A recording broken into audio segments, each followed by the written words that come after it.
এটা হচ্ছে দমদম ক্যান্টনমেন্ট থেকে মেট্রো রেলের ভাড়ার তালিকা। কোন দিকে গেলে কত কী ভাড়া আছে সেই তালিকাটা রয়েছে। পৌঁছে গেছিলাম আমরা দমদম ক্যান্টনমেন্ট মেট্রো রেলে। এই দমদম ক্যান্টনমেন্ট মেট্রো রেলটা ঢুকছে। এখন তো মেট্রো রেল তো আর মাটিতলা দিয়ে যাচ্ছে না, এখানে ব্রিজের উপর দিয়ে মেট্রো রেল ঢুকছে। দমদম ক্যান্টনমেন্টে ঢুকে গেল এই গাড়ি।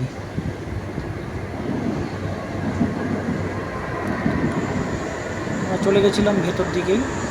দমদম স্টেশন থেকেই দমদম ক্যান্টনমেন্টে মেট্রো রেলে ঢুকতে পাওয়া যায়। আমরা দমদম স্টেশন থেকে দমদম ক্যান্টনমেন্টে মেট্রো রেলের দিকে যাব।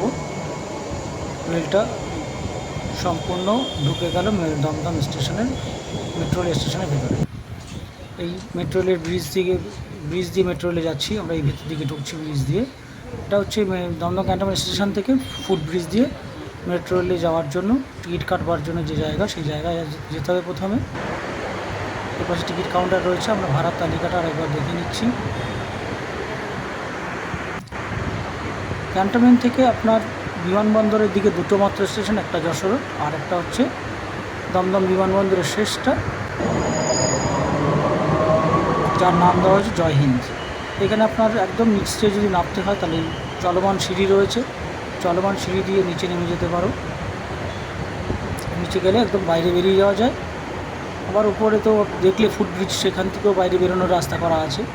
আবার চাইলে চলমান সিঁড়ি দিয়ে উপরে উঠে আসা যায়।